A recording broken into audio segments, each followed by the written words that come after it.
ओम शांति। भगवत गीता श्लोक क्लास में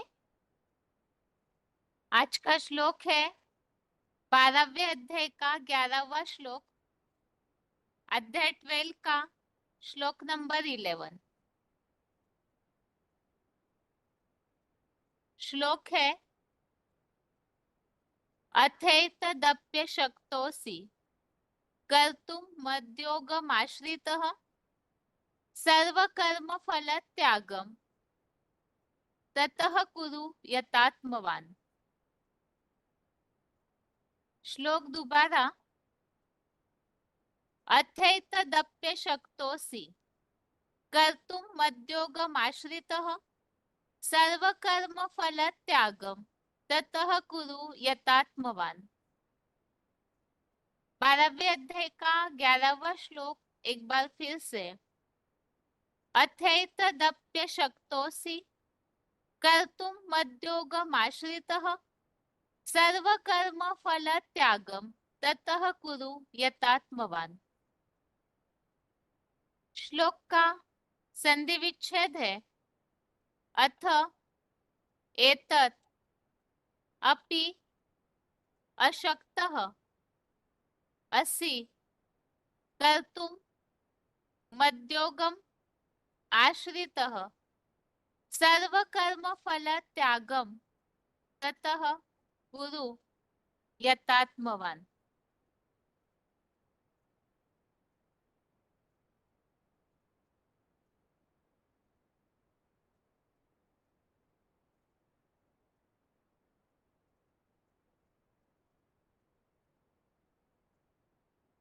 बारहवें अध्याय के 11वें श्लोक का संधि विच्छेद दोबारा। अथ एतत् अपि अशक्तः असि कर्तुम मद्योगम आश्रितः सर्वकर्म फल त्यागम ततः कुरु यतात्मवान।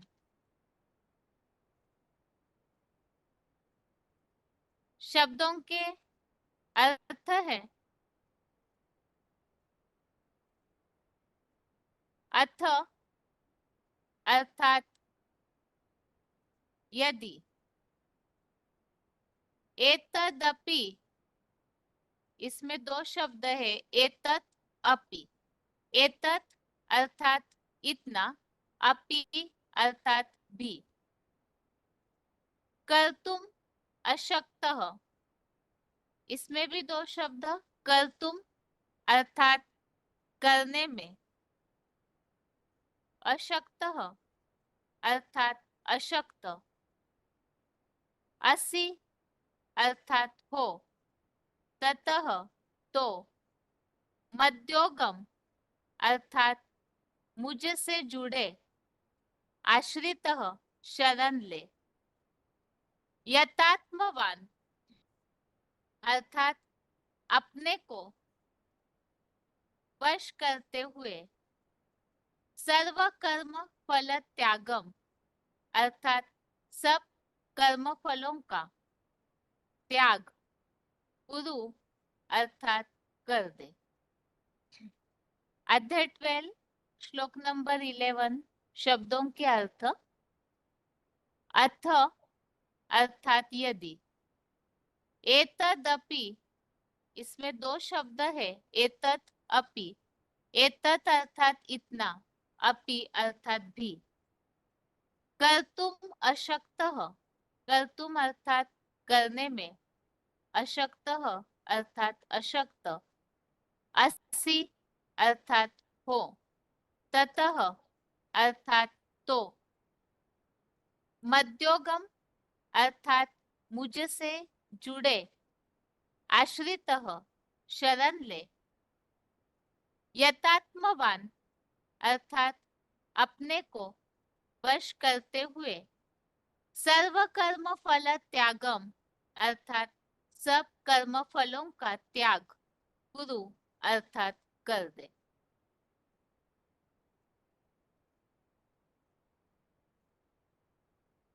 श्लोक का अर्थ है, यदि इतना करने में भी, यदि इतना भी करने में अशक्त हो तो मुझे से जुड़े, शरण ले, अपने को वश करते हुए सब कर्म फलों का त्याग कर दे। यहाँ पर 12वें अध्याय में इसके पिछले श्लोकों में हम जैसे कि ये बात समझी हमने, जितना जो अव्यभिचारी याद करेंगे तो अव्यभिचारी याद करने वाले उनका उद्धार किस तरह से होता है, इस दुख के सागर मृत्यु संसार सागर से उनका उद्धार होके पूर्णतः वो सुख सागर में प्रवेश पाते हैं। और इस तरह से प्राप्ति होने के लिए विशेष कर बात आई हुई है भगवान को याद करने की। वो याद कैसे होनी चाहिए, इसके बारे में ही हमने समझा है कुछ श्लोकों में कि अगर एक तो अर्जुन के तन में आए हुए परमपिता शिव ज्योति बिंदु में ही मन लगा, उन्हें में बुद्धि स्थिर कर दे, और ऐसे स्थिर बुद्धि करने में अगर समस्या है, क्योंकि जो सूक्ष्म बिंदु है परमपिता तो अति सूक्ष्म बिंदु है, उस बिंदु में साकारी स्टेज वालों को एकाग्र होके निराकारी स्टेज का अभ्यास करने में समस्या होती है, स्थिरता नहीं आ पाती है। तो 9वें श्लोक में बताया अगर ऐसे चित्त को स्थिर करने में समर्थ नहीं है तो इस दुनिया के वैराग, ये दुनिया भस्मीभूत होने वाली है, ऐसे मानकर वैराग लाकर योग अभ्यास की प्रैक्टिस करे। और ऐसे योग अभ्यास करने में भी समर्थ नहीं है तो 10वें श्लोक में बताया मेरे प्रति अर्थात भगवान के प्रति ही कर्म करे, मध्याजी भव अर्थात मेरे अर्थ यजन कर, भगवान के प्रति ही जो यजन करते हैं कर्म करते हैं, तो ऐसे कर्मों को करता हुआ, क्योंकि जो जितनी ईश्वरीय सेवा करेंगे तो भगवान स्वयं उन्हें याद करते हैं तो उनकी याद की ताकत बढ़ती है और ऐसी आत्माओं को फिर स्वर्ग रूपी सिद्धि प्राप्त होती है।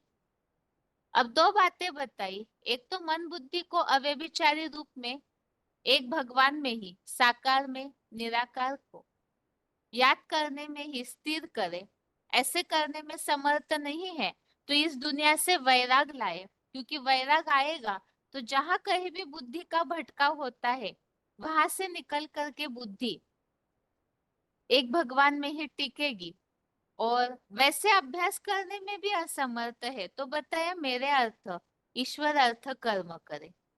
और आज के श्लोक में और एक बात बताई, अगर ऐसा करने में भी समर्थ नहीं है, वैकुंठ की सिद्धि अर्थात स्वर्ग प्राप्ति, योगाभ्यास में भी कठिनाई है,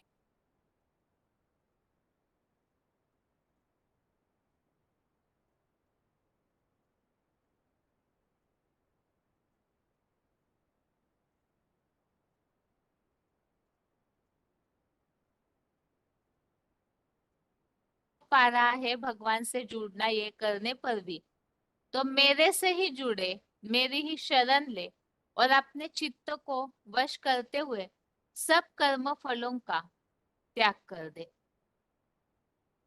तो इसी संबंधित क्लैरिफिकेशन सहित अर्थ पढ़ते हैं तो ये श्लोक और स्पष्ट होगा। क्लैरिफिकेशन सहित अर्थ है वैकुंठ सिद्धि हेतु इतना भी करने में हीन भाव के कारण दुर्बल हृदय होने से अशक्त हो तो मुझे से जुड़े, पिता पुत्र पत्नी आदि सर्व संबंधों की शरण ले, विनाशी दुनिया से अपने चित्त को वश करते हुए सब कर्म फलों की इच्छा का त्याग कर दे। तो बताया कि अगर ऐसे अभ्यास करने में भी ईश्वरीय सेवा करने में भी समर्थ नहीं है, दुर्बलता महसूस करते हैं, असंभव महसूस करते हैं, तो एक भगवान से ही जुड़े, सर्व संबंध एक भगवान से ही जोड़े, क्योंकि संबंधों के कारण, पदार्थों के कारण बुद्धि भटकती है, तो एक भगवान की शरण लेंगे तो बुद्धि का भटकाव और कहीं जाएगा नहीं। और इस तरह से विनाशी दुनिया से अपने चित्त को वश करते हुए सारे कर्मों के फलों की इच्छा का त्याग कर दे। तो कर्म फलों की, जो भी कर्म करते हैं उसकी सभी को ही फल की इच्छा, रिजल्ट की अपेक्षा रहती है। तो उस कारण से भी अगर रिजल्ट अच्छा नहीं मिला कर्म का तो दुखी होते, अच्छा मिला तो अति के खुश होते। तो इसमें भी बुद्धि का भटकाव हो जाता है। इसीलिए बताया, ये सब कर्म फलों की इच्छा का त्याग कर दे तो बुद्धि की, जो मन बुद्धि की चंचलता है वो नहीं होगी। तो इस श्लोक में खास बात बताई हुई है, भगवान से ही सारे संबंध जोड़े। अगर बुद्धि स्थिर नहीं होती है, इस दुनिया में रहते हुए भी एक भगवान में ही मन लगाना असंभव हो रहा है। अभ्यास में भी संभव नहीं, भगवान के प्रति कर्म करना भी संभव नहीं हो रहा है, तो एक भगवान की ही सब तरह से शरण ले। और इस श्लोक संबंधित रेफरेंस श्लोक है। श्लोक में जो उल्लेख आया हुआ है, मन बुद्धि के चित्त का वश करता, तो मन बुद्धि चित्त को वश करना अर्थात क्या, इस संबंधित जो उल्लेख आया हुआ है,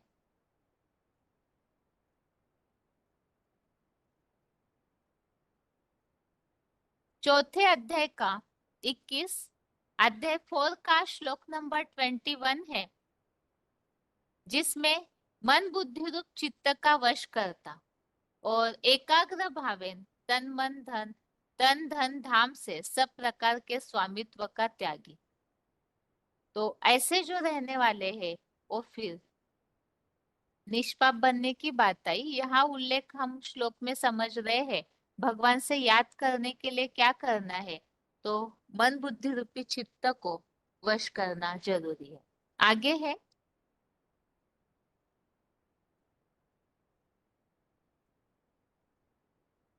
इसी टॉपिक पर मन बुद्धि रूपी चित्त का वश करता, पांचवे अध्याय का 25, अध्याय 5 का श्लोक नंबर 25, इसमें भी उल्लेख आया है मन बुद्धि के वश करता। छठवें अध्याय का 10वां, अध्याय 6 का श्लोक नंबर 10, इसमें भी उल्लेख आया है चंचल मन व निर्णायक बुद्धि का वश करता। और छठवें अध्याय का 12वां, अध्याय 6 का श्लोक नंबर 12, इसमें भी उल्लेख आया हुआ है याद करने के लिए चित्त और इंद्रिय क्रिया का वश करता और मन को आत्मस्टार में एकाग्र करना। वश करता अर्थात कंट्रोल करने की बात। तो यहाँ मन को भी भ्रुकुटी में एकाग्र करे और चित्त और इंद्रियों के क्रियाओं का वश करता होकर कंट्रोल करके भगवान से योग लगाए। आगे है,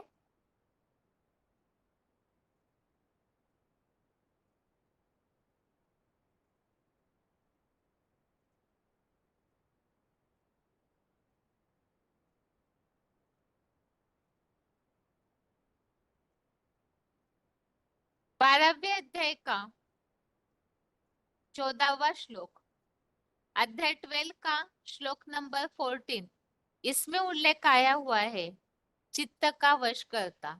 जो निरंतर योगी है वो चित्त का वश करता और एक भगवान में ही अर्पण में बुद्धि की बात आई हुई है। छठवें अध्याय का 15, अध्याय 6 का श्लोक नंबर 15, इसमें उल्लेख आया हुआ है नियमित मन वाला और सदैव ही एक भगवान से अपने मन बुद्धि को जोड़ने की बात। तो उसके लिए नियमित मन की बात आई है, योग लगाने के लिए नियमित मन की आवश्यकता है। छठवें अध्याय का 19, अध्याय 6 का श्लोक नंबर 19, इसमें भी उल्लेख आया है योगियों की निशानी वशीभूत चित्त वाली आत्मा का लगाव परमात्मा से जुड़े तो योगी की वो उपमा याद की जाती है। तो यहाँ भी योगी अर्थात ही वशीभूत चित्त वाले। आगे है,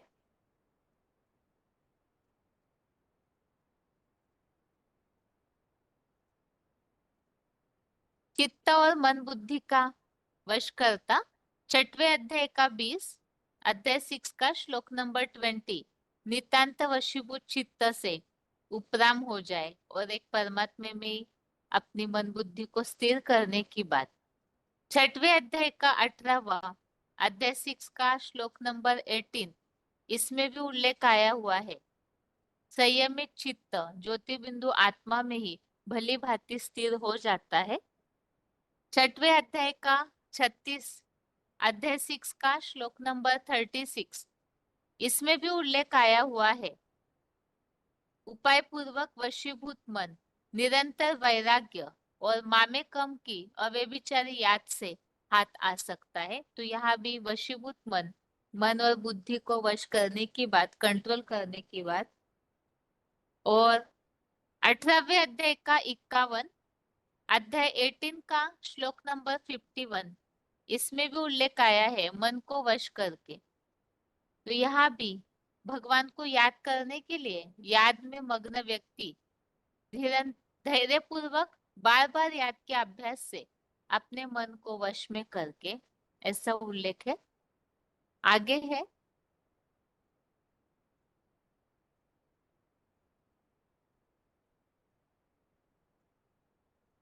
श्लोक में उल्लेख आया है कर्म फल का त्यागी।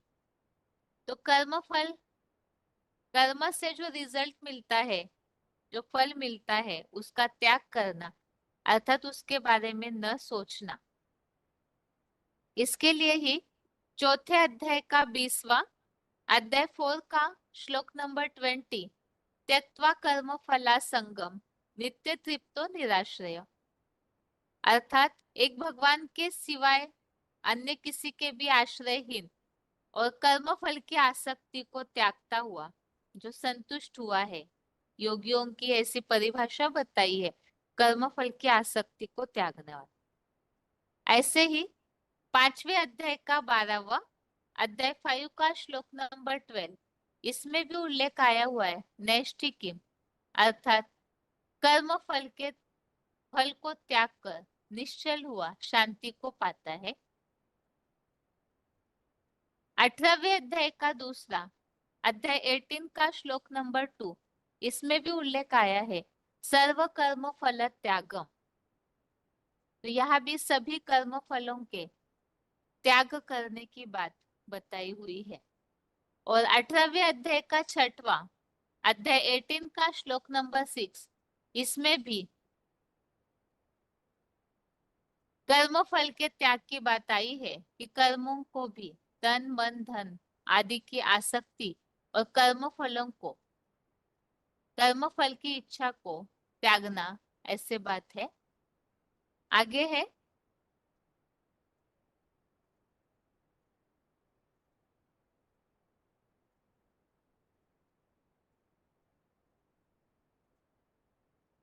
18वें अध्याय का 9वां, अध्याय 18 का श्लोक नंबर 9, इसमें भी उल्लेख आया है संगम त्यक्त्वा फलम चैव। यहाँ भी पूरी तरह आसक्ति और फलेच्छा को त्याग कर नियम पूर्वक करने वाला सात्विक त्याग है। तो कर्म फल को त्यागना, यही सात्विक त्याग भी बताया है। 18वें अध्याय का 11वां, अध्याय 18 का श्लोक नंबर 11, इसमें भी कर्म फल त्यागी वही त्यागी है, ऐसे कहा है। दूसरे अध्याय का 47, अध्याय 2 का श्लोक नंबर 47, इसमें भी सिर्फ कर्म योग में ही तेरा अधिकार है, फल में कभी भी नहीं। कर्म फल का कारण मैं ही हूँ ऐसे मत बनो, अर्थात कर्म फल को पूरी तरह से त्यागना। दूसरे अध्याय का 51, अध्याय 2 का श्लोक नंबर 51, इसमें भी कर्म फल को त्यागने की बात आई है कि बुद्धि से पूरी तरह से, जो शिव बाबा में बुद्धि लगाने वाले ज्ञानी जन है, वो विश्व कल्याण के कर्म से उत्पन्न हुए फल को त्यागते हैं, ऐसे उल्लेख आया हुआ है। आगे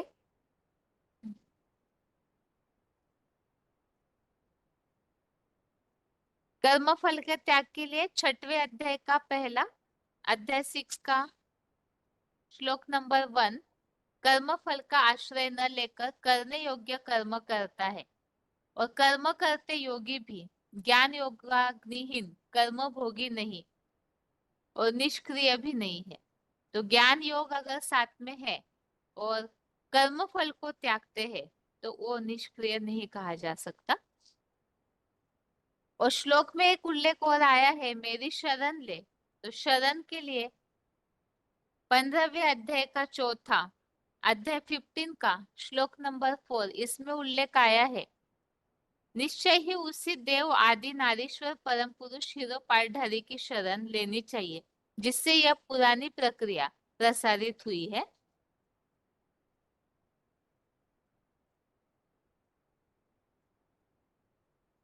अठारहवें अध्याय का 62 अध्याय 18 का श्लोक नंबर 62, इसमें भी उल्लेख आया हुआ है भगवान की शरण लेने का।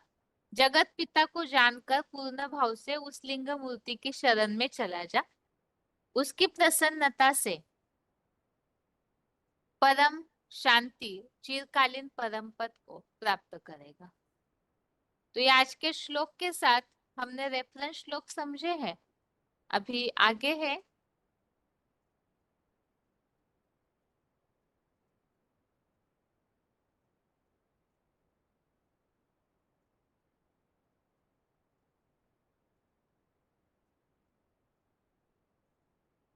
18वें अध्याय का 66 अध्याय 18 का श्लोक नंबर 66, इसमें भी भगवान की शरण लेने की बात आई है कि सब हिंदू मुसलमान आदि धर्मों को पूरा ही त्याग कर मुझ एक शिव बाबा की शरण में आ जा तो पापों से मुक्ति होगी। दूसरे अध्याय का 7वां अध्याय 2 का श्लोक नंबर 7, इसमें भी उल्लेख आया है, अर्जुन कह रहे कि मैं आपकी शरण में हूँ, मुझे शिक्षा दीजिए। और 7वें अध्याय का 14 अध्याय 7 का श्लोक नंबर 14, इसमें भी उल्लेख आया हुआ है कि जो मेरी शिव बाबा की अव्यभिचारी शरण लेते हैं वो इस बीज रूप माया को पार कर जाते हैं। तो यहाँ भगवान की शरण लेने के क्या फायदे हैं जो आज के 12वें अध्याय के श्लोक में बात बताई हुई है, उसी के बारे में यहाँ बताया हुआ है कि एक भगवान की शरण लेने से प्राप्ति होती है। अभी आगे है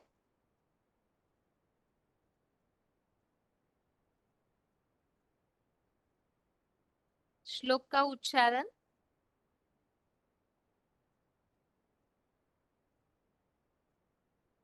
अथैतदप्यशक्तोऽसि कर्तुं मद्योगमाश्रितः सर्वकर्म फलत्यागं ततः कुरु यतात्मवान्।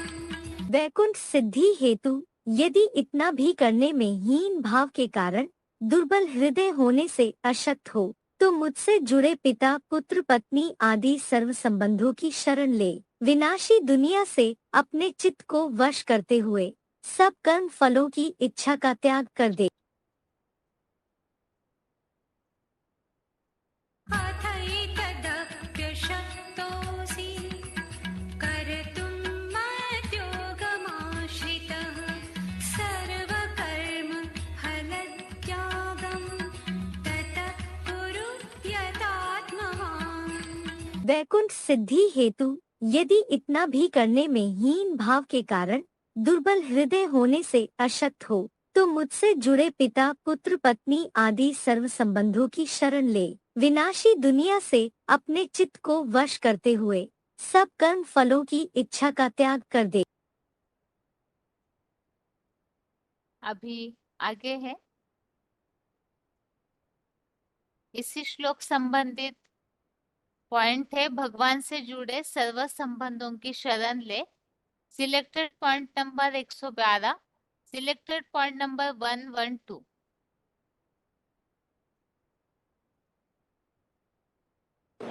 हाँ। आत्मा जब परमात्मा को परमात्मा का जब साकार रूप जान लेती है तो उससे सर्व संबंध जोड़ने के बाद स्नेह निभाने के लिए तो उसको मतलब साकार में उसके स्नेह को कैसे उस सर्व संबंधों को साकार में कैसे अनुभव करेंगे? साकार में कैसे अनुभव करें? जैसे बच्चा बाप से अनुभव करता है, पत्नी पति से अनुभव करती है, चाचा भांजे भतीजे से अनुभव करता है, भाई भाई से अनुभव करता है, बहन भाई से अनुभव करती है, ऐसे ही अनुभव करो। अनुभव मतलब किस तरह का अनुभव होगा? मतलब साकार में कैसे अनुभव करेंगे? साकार में रह करके देवताएं होते हैं या नहीं है? उनको देवान होता है? तो अपने देवान को पहले परे कर दो। क्या करो? जैसे सतयुग में देवी देवताएं होते हैं, पति पत्नी होते हैं कि नहीं? होते हैं ना। जो देवान है भ्रष्ट इंद्रियों का, वो साथ में होता है क्या? नहीं होता है। आत्मिक स्थिति होती है। तो आत्मिक स्थिति में रह करके बाबा के साथ ऐसी बातें करो, संबंध जोड़ो, दिल की बातें करो। नहीं तो क्या होता है, कुमार लोग हैं, वो कहते हैं हम तो कुमार हैं, हमारी शादी तो हुई नहीं, और हमें तो शादी करने का संकल्प चलता है बार बार, और हम बाबा से कैसे संबंध जोड़े?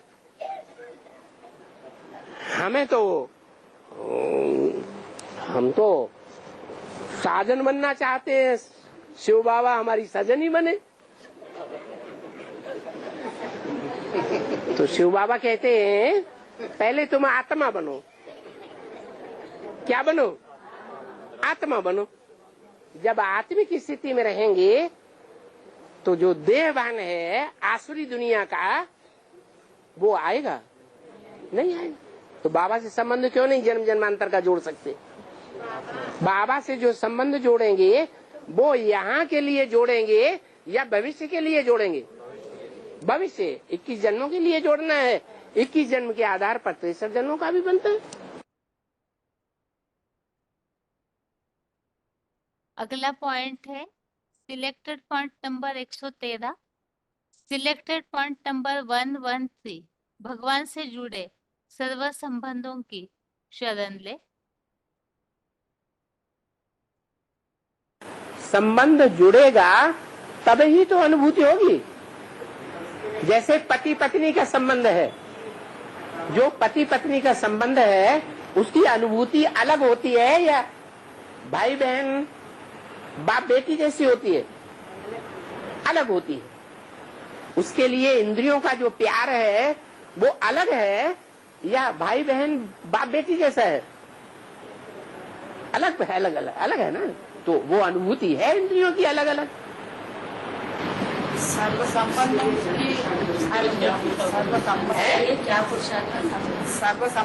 की अनुभूति।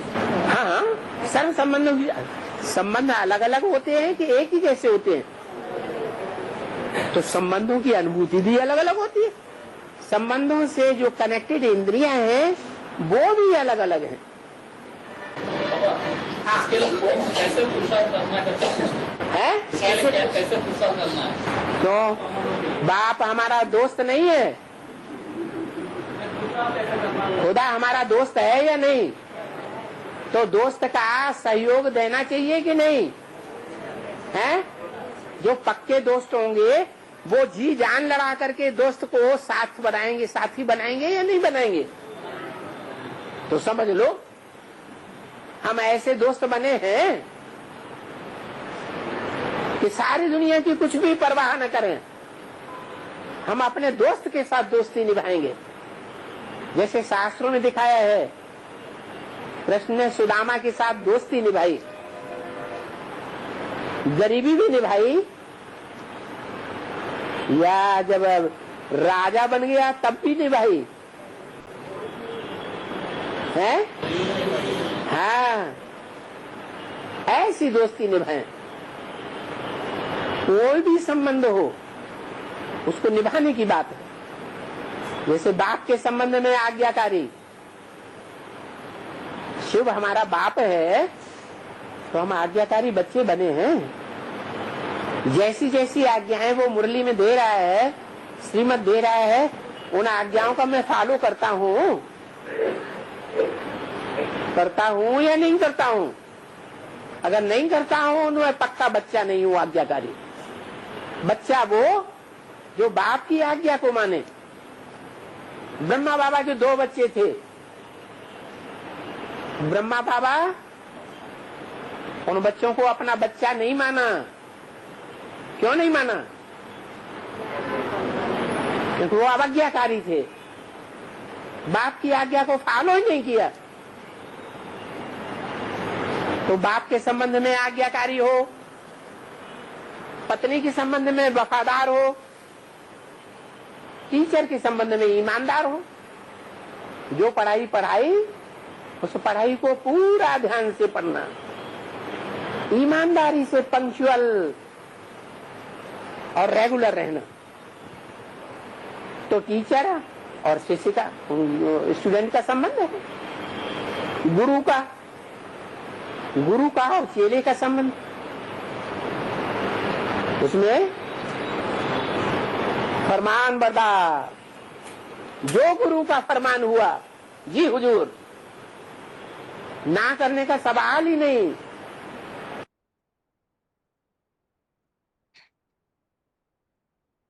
अगला पॉइंट है VCD number 1421, VCD number 1421 12 minute 12 minutes के बाद से लिया हुआ पॉइंट है। विनाशी दुनिया से अपने चित्त को वश करते हुए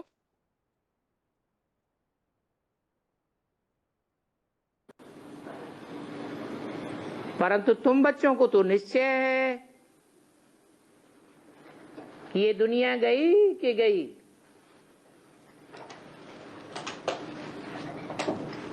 ये बातें भूलो नहीं।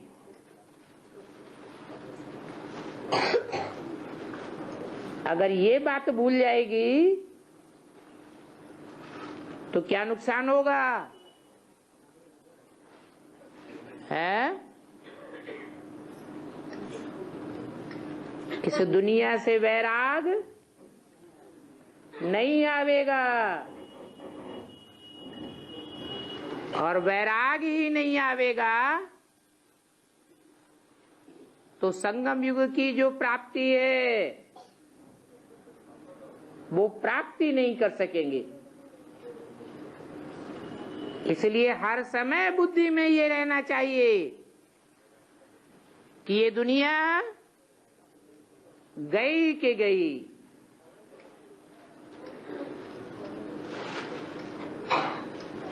सतयुग की प्रारब्ध है ज्ञान, ज्ञान की वहां प्रारब्ध मिलती है। सतयुग त्रेता में, द्वापर कलयुग में प्रारब्ध मिलती है भक्ति की।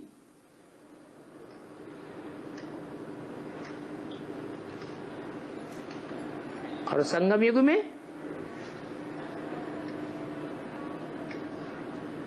ज्ञान, भक्ति और क्या रह गया? वैराग। न सतयुग त्रेता में वैराग की बात है, न द्वापर कलयुग में वैराग की बात है। क्योंकि दुनिया में जितने भी धर्म पिताएं आए हैं और धर्मों से कनेक्टेड, वो इस दुनिया से राग बढ़ाते हैं कि वैराग दिलाते हैं। इस दुनिया से प्यार दिलाते हैं, रागी बनाते हैं। भले कोई सन्यासी वैरागी क्यों न हुए हों, घर घाट को छोड़ के जंगल में जाने वाले क्यों न हुए हों, वो जंगल भी तो इसी दुनिया में है। इस दुनिया से बुद्धियों को तोड़ करके परम धामवासी बुद्धि तो कोई की नहीं बनती। क्यों नहीं बनती?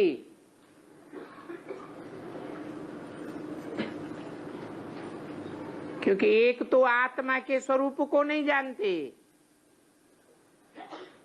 और दूसरे आत्मा के घर को भी नहीं जानते, आत्माओं के बाप को ही नहीं जानते, तो वैराग कैसे आवेगा? इस दुनिया की तो टोटल आबादी ही 500-700 करोड़ है, उसको कहेंगे बेहद। तो बेहद का बाप आया हुआ है। 500-700 करोड़ मनुष्य आत्माओं को पक्का पक्का बेहद का वैराग दिलाने के लिए।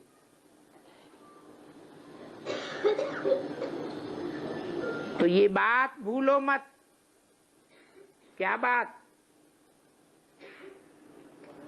अरे सारी कथा सुना दी, याद ही नहीं रहा कुछ। क्या बात नहीं भूलो है कि अब घर जाना है। ये दुनिया में आग लगने वाली है। इन आंखों से जो कुछ भी देखते हो वो आज देखने में आता है और कल खलास हो जाएगा।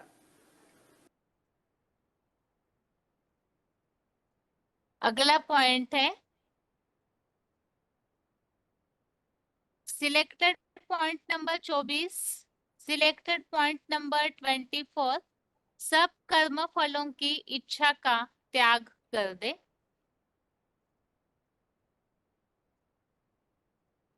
निष्काम कर्म किसे कहा जाए? निष्काम कर्म करने का मतलब जो भी श्रीमत के अनुकूल है वो कर्म करते जाओ, करते जाओ। ये नहीं देखना है कि इसका रिजल्ट हमको मिल रहा है नहीं मिल रहा है, क्यों नहीं मिल रहा है, क्यों? क्योंकि हम अपने भाग्य को जानते नहीं है कि 63 जन्मों में हमने किस तीव्र गति से या धीमी गति से कर्म किए। इसलिए निश्चिंत होकर के दृढ़ता पूर्वक निश्चय पूर्वक अपने कर्म करते जाएं। आशा न रखें कि अब हमारे कर्मों का प्रत्यक्ष फल हमको क्यों नहीं मिल रहा है। कब मिलेगा? जब नई दुनिया बनेगी तो उसका रिजल्ट हमको हमारे कर्मों को जरूर मिलेगा। ये है निष्काम कर्म। बाकी ऐसे नहीं है कि जो भी कर्म करें उसमें इच्छा ही नहीं रखें। नहीं, हमें तो बाबा ने निष्काम कर्म की व्याख्या बताई है। बाबा हमको बताते हैं कि तुमको स्वर्ग में जाना है। अच्छे कर्म करेंगे तब स्वर्ग में जाएंगे, श्रीमत के अनुकूल कर्म करेंगे तब स्वर्ग में जाएंगे, या मनमत और मनुष्यों की मत पर करेंगे तो स्वर्ग में जाएंगे।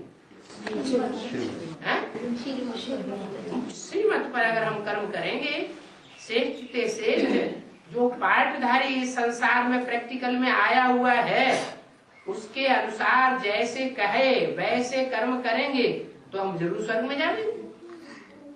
ऐसा पक्का निश्चय बुद्धि धारण करके चलना जीवन में। ये नहीं कि हमने इतने लंबे समय तक हमने अच्छा कर्म किया, हमने श्रीमत के बरखिलाफ काम तो किया नहीं, लेकिन फिर हमको रिजल्ट क्यों नहीं मिल रहा है? अगर रिजल्ट मिलने की आशा अभी रखते हैं इसका मतलब हम निष्काम कर्म नहीं कर रहे हैं और यही दुख का कारण बन जाता है। अच्छा कर्म करते जाओ करते जाओ करते जाओ, श्रीमत के अनुकूल चलते जाओ, फल की आशा नहीं रखनी है। क्यों नहीं मिल रहा है? क्योंकि हमें बाप ने बताया है कि जो भी तुम अच्छे कर्म करते हो उसका फल कहाँ मिलेगा? अगले जन्म में मिलेगा या यहीं में लेना है? भविष्य 21 जन्म में लेना है। यहाँ हर एक कर्म का फल नहीं ढूंढना है कि हमको क्यों नहीं मिलता है।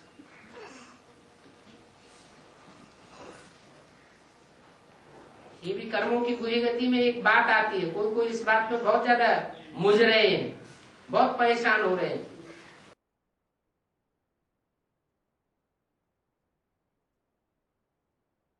इस तरह से इस 12वें अध्याय के 11वें श्लोक संबंधित पॉइंट्स हमने समझे।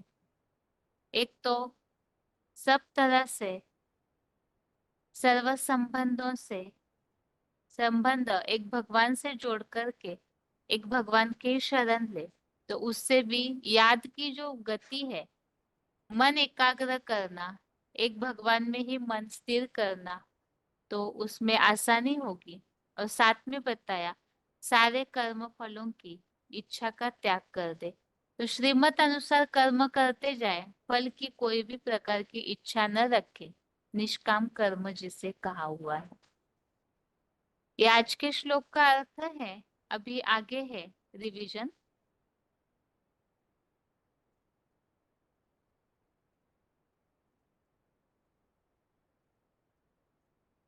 रिवीजन के लिए श्लोक नंबर है 10वें अध्याय का 14वां, अध्याय 10 का श्लोक नंबर 14।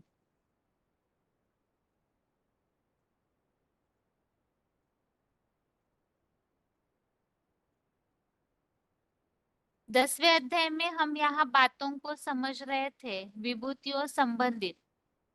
एक तो विभूतियों के द्वारा ही इस दुनिया में स्वर्ग और नरक सारी प्रजा फैली हुई है, और इसके अलावा विभूतियां वो है जो भगवान से जुड़ जाती है, और जो अविचलित रूप से जुड़ जाता है, तो जैसे कि परमपिता शिव के साथ शंकर का नाम जोड़ा जाता है। जो बुद्धिमान लोग हैं वो भगवान ही इस सृष्टि के उत्पादक है, ऐसे मानकर उनके द्वारा ही सारा कार्य चलता है, ऐसे समझ करके एक भगवान को ही याद करते हैं।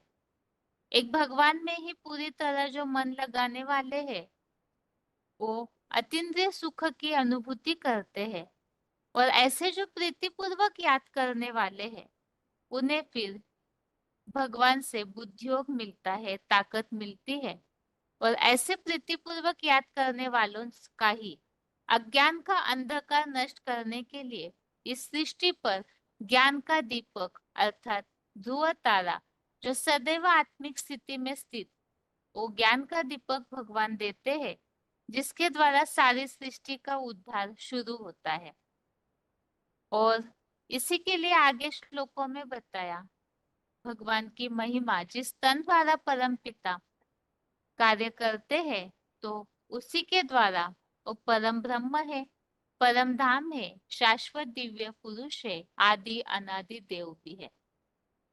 और ये जो भगवान की महिमा है, अर्जुन ये बता रहे हैं कि मुझे इस विषय में ऋषियों ने, देवर्षि नारद, असित देवल ने और व्यास जी ने भी कहा है, और आप स्वयं भी इस बात को बताते हैं, जो बताया है मत्तः परतरम नान्यत् किंचित दस्ति धनंजय।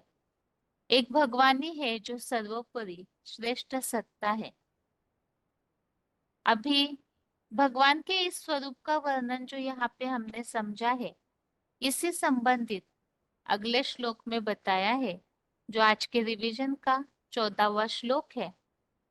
श्लोक है सर्वमेतत् कृतं मन्ये यन्मान वदसि केशव नहि ते भगवन् व्यक्तिं विदुर्देवा।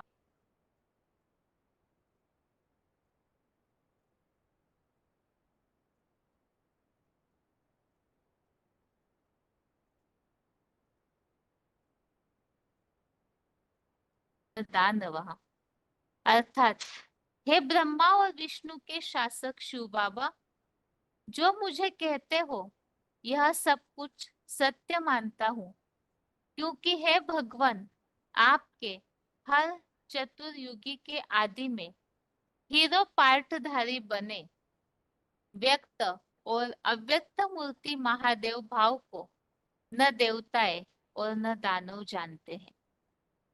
तो इस श्लोक में बताया है भगवान जो इस सृष्टि के आदि उत्पादक है, उनके द्वारा ही सृष्टि का कार्य चलता है। शुरू के श्लोकों में भी हमने समझा भगवान के प्रकृष्ट दिव्य जन्म को कोई नहीं जानते हैं, क्योंकि सब प्रकार से आदिकालीन आदिश्वर एक भगवान ही है। इसी तरह इस श्लोक में भी बताया है आपके इस व्यक्त और अव्यक्त मूर्ति महादेव भाव को न देवताएं और न दानव जानते हैं। और इसी संबंधित यहाँ पर रेफरेंस श्लोक में 10वें अध्याय का दूसरा अध्याय 10 का श्लोक नंबर 2, इसमें भी इस बात को बताया हुआ है। भगवान को कोई भी नहीं जानते हैं, न देवगण न महर्षियों ने जाना है, क्योंकि सब प्रकार से महादेव द्वारा आदिकालीन आदिश्वर मैं हूँ। आगे है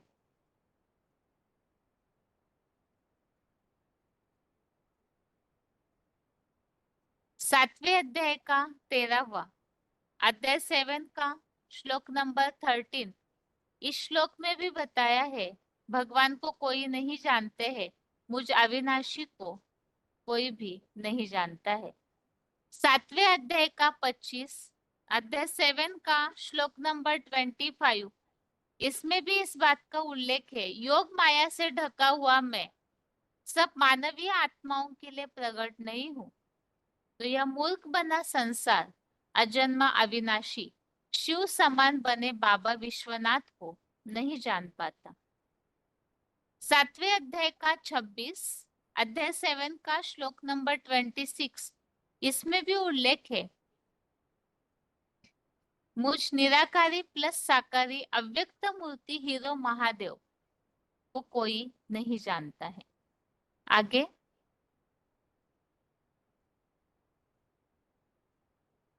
इस श्लोक संबंधित पॉइंट्स है।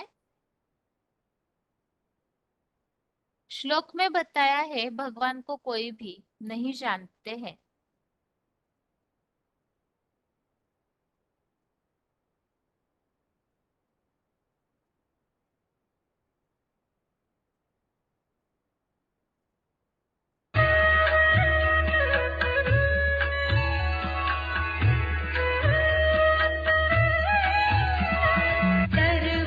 सर्वमेतत्त्रिदं मन्ये यन्मां वदति केशव न हि ते भगवन् व्यक्तिं विदुर्देवानदानवा।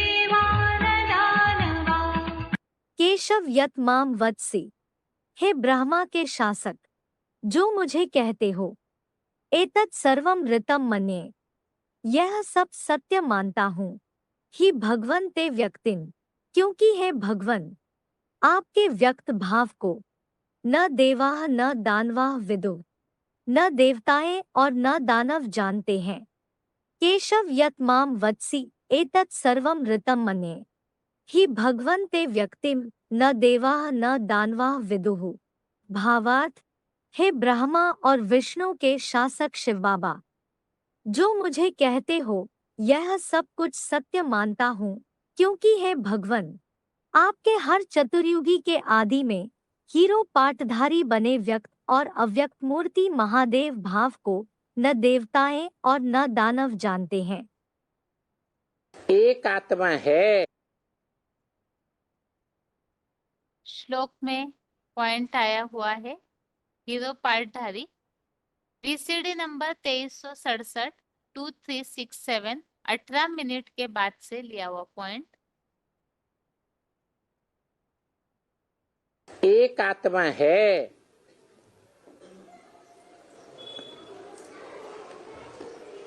पाटधारी आत्माओं के बीच में हीरो पाटधारी, जो हीरो पाटधारी इस सृष्टि रूपी रंगमंच पर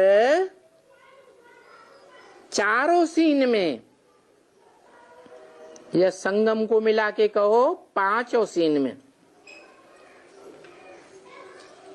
ऑल राउंड पार्टधारी है। उसका पार्ट कभी खत्म होता ही नहीं। तो वो एक आत्मा आत्माओं के बीच में, पार्ट बजाने वाली आत्माओं के बीच में, शरीर के द्वारा पार्ट बजाने वाली आत्माओं के बीच में परम पार्टधारी परमात्मा है। उससे परे का पार्ट बजाने वाली सृष्टि रूपी रंगमंच पर कोई भी आत्मा नहीं हो सकती। क्योंकि हीरो पार्टधारी को तो कोई क्रॉस कर ही नहीं सकता। सतयुग से जो भी देव आत्माएं। अगला पॉइंट है चतुर्युग के आदि में हीरो पार्टधारी VCD number 2307, VCD number 2307 59 minute के बाद से लिया हुआ पॉइंट।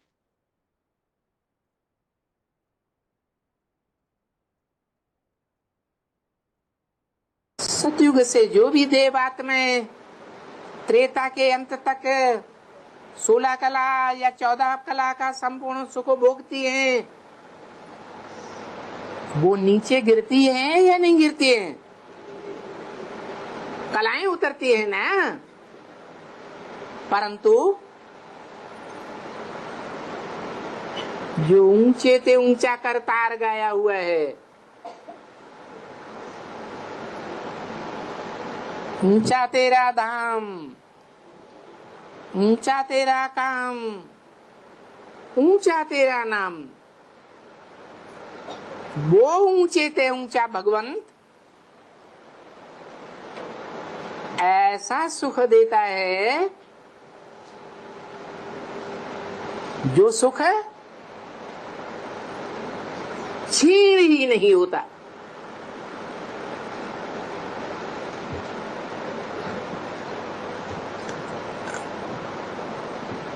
कहाँ की बात है? हाँ, पुरुषोत्तम संगम युग की बात है। पुरुष आत्मा को कहा जाता है। आत्माओं में जो उत्तम आत्मा है,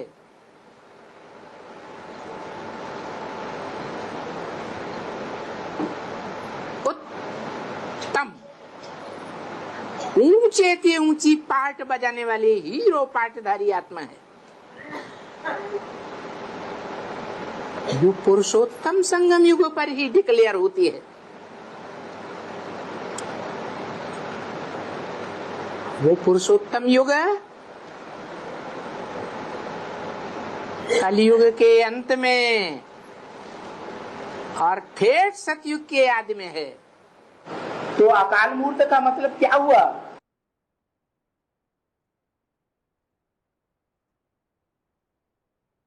हीरो पार्टधारी बने व्यक्त और अव्यक्त मूर्ति महादेव वीसीडी नंबर 2365 2365 3 घंटा 22 मिनट 3 आवर्स 22 मिनट्स के बाद से लिया हुआ पॉइंट।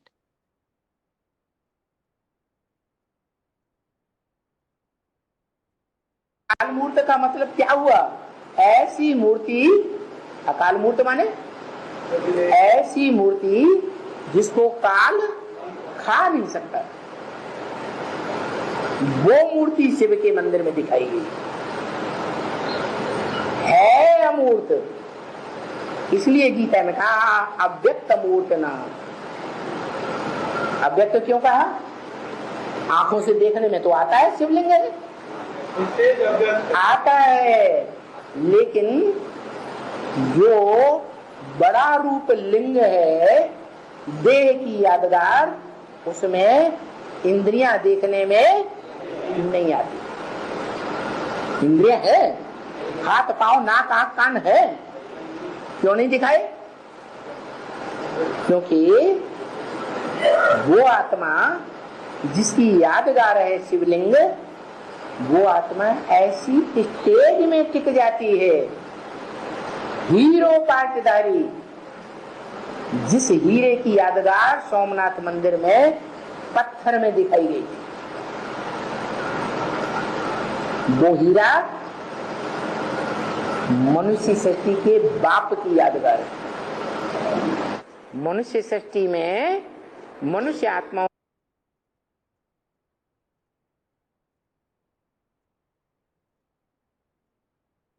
हीरो पार्टधारी को कोई नहीं पहचानते हैं वीसीडी नंबर 2376 2376 1 घंटा 12 मिनट के बाद से लिया हुआ पॉइंट।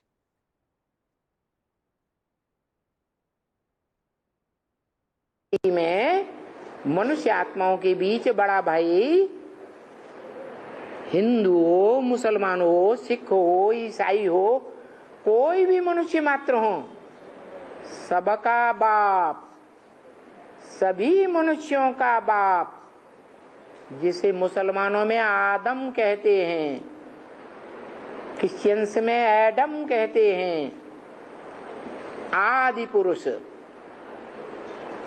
जैनियों में आदिनाथ कहते हैं, हिंदुओं में आदि देव कहते हैं, जो सभी धर्मों में विख्यात है, परंतु कोई जानता नहीं है कि वो आदम,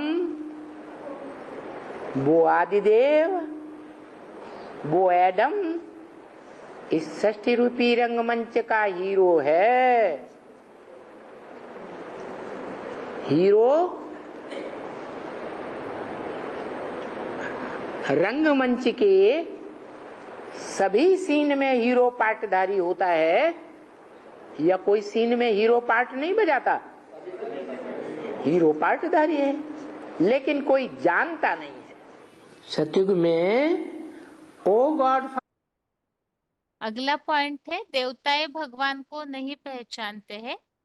VCD number 1590, VCD number 1590, 9 minute के बाद से लिया हुआ पॉइंट।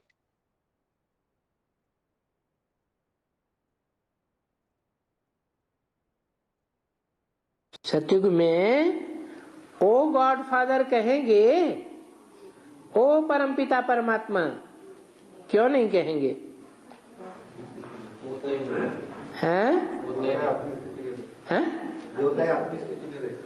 हाँ, आत्माएं तो आत्म की स्थिति में होती है, फिर गॉड फादर को क्यों नहीं पुकारेंगे?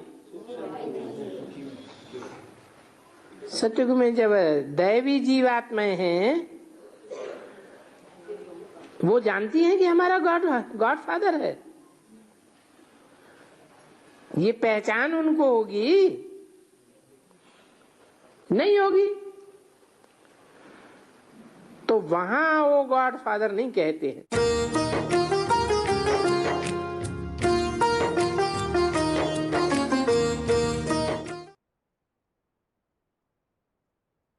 अभी है आज के श्लोक की एक बार रिवीजन। 12वें अध्याय का 11वां श्लोक, अध्याय 12 का श्लोक नंबर 11। श्लोक है, अथैतदप्य शक्तोऽसि कर्तुं मद्योगमाश्रितः सर्वकर्म फल त्यागम ततः कुरु यतात्मवान। श्लोक फिर से, अथैतदप्य शक्तोऽसि कर्तुं मद्योगमाश्रितः सर्वकर्म फल त्यागम ततः कुरु यतात्मवान।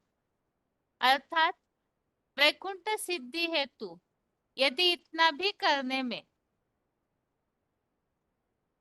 हीन भाव के कारण दुर्बल हृदय होने से अशक्त हो, तो मुझे से जुड़े पिता, पुत्र, पत्नी आदि सर्व संबंधों की शरण ले।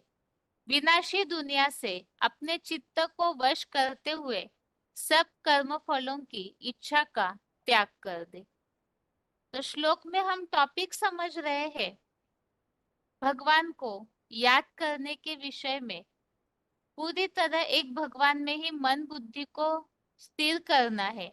अब ऐसे योगाभ्यास करने में, भगवान से पूरी तरह जुड़ने में, याद करने में अगर बार बार समस्याएं आती है, या तो वैराग्य लाना है दुनिया से, उससे भी मन स्थिर होगा। कर्मों को भी पूरी तरह भगवान में अर्पित करना है, उससे भी मन बुद्धि भगवान में स्थिर होगी, क्योंकि सेवाधारियों को बाप याद करते हैं। और ये सब करने में भी असमर्थ है, तो बताया बुद्धि योग अनेक अनेक संबंधों में भागता है, भटकता है। तो सारे संबंध एक भगवान में ही मानेंगे, एक भगवान से ही जोड़ेंगे, एक भगवान की ही शरण लेंगे, तो चित्त एक भगवान में ही टिकेगा। तो इसीलिए बताया विनाशी दुनिया से अपने चित्त को वश करते हुए अर्थात दुनिया से वैराग लाते हुए एक भगवान की शरण ले और साथ में सारे कर्म फलों की इच्छा का त्याग कर दे। और इस संबंधित हमने जो रेफरेंस श्लोक समझे हैं, और रेफरेंस श्लोक के नंबर केवल रिवाइज करते हैं। श्लोक में जहाँ टॉपिक आया है मन, बुद्धि और चित्त को वश करने की बात, अर्थात एक भगवान में ही टिकाना है, तो इन सबको जहां जहां भी भागता है वहां से एकाग्र करना, तो कंट्रोल करना है मन, बुद्धि को, चित्त को। इस संबंधित श्लोक है चौथे अध्याय का 21, अध्याय 4 का श्लोक नंबर 21। आगे है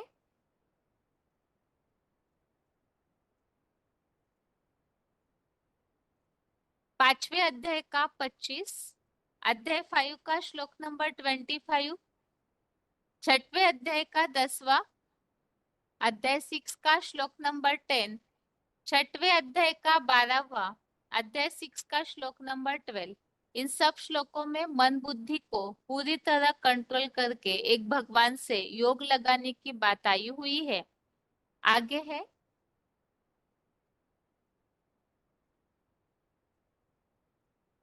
12वें अध्याय का 14, अध्याय 12 का श्लोक नंबर 14, छठवें अध्याय का 15 और 19, अध्याय 6 का श्लोक नंबर 15, 19।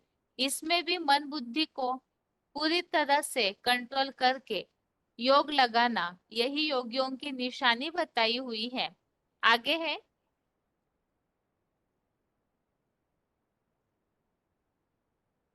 6वें अध्याय का 20वां, 18वां, अध्याय 6 का श्लोक नंबर 20 और 18 और 36वां, अध्याय 6 का श्लोक नंबर 36। इन सब में भी योग अभ्यास की बात आई हुई है, तो मन बुद्धि को पूरी तरह कंट्रोल करने वाले ही योगी बन सकते हैं और अभ्यास से ही कंट्रोल हो सकता है, इस बात का उल्लेख है 18वें अध्याय का 51, अध्याय 18 का श्लोक नंबर 51।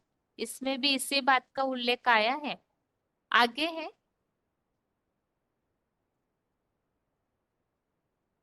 श्लोक में उल्लेख आया है कर्म के फलों को त्यागना, तो इस बात के लिए श्लोक है चौथे अध्याय का 20, अध्याय 4 का श्लोक नंबर 20, पांचवें अध्याय का 12वां, अध्याय 5 का श्लोक नंबर 12, 18वें अध्याय का दूसरा, अध्याय 18 का श्लोक नंबर 2, 18वें अध्याय का 6वां, अध्याय 18 का श्लोक नंबर 6। इन सभी श्लोकों में कर्म फल के त्याग का ही उल्लेख है। आगे है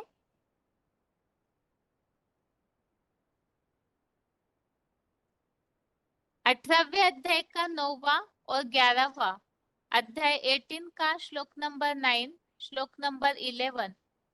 इसमें भी कर्म फल त्यागी का उल्लेख है। और दूसरे अध्याय का 51, अध्याय 2 का श्लोक नंबर 47, 51, इनमें भी कर्म फल को त्याग करने की बात आई है।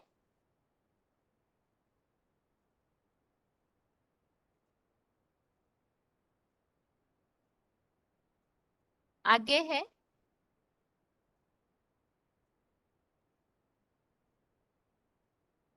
6वें अध्याय का पहला, अध्याय 6 का श्लोक नंबर 1।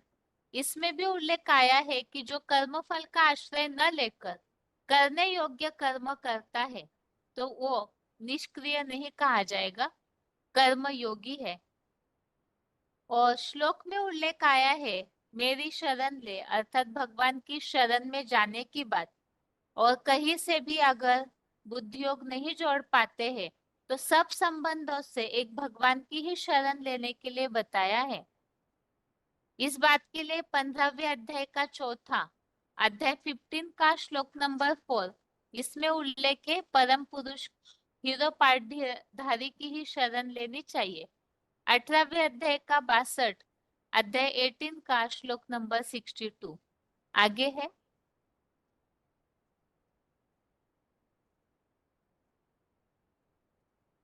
18वें अध्याय का 66, अध्याय 18 का श्लोक नंबर 66।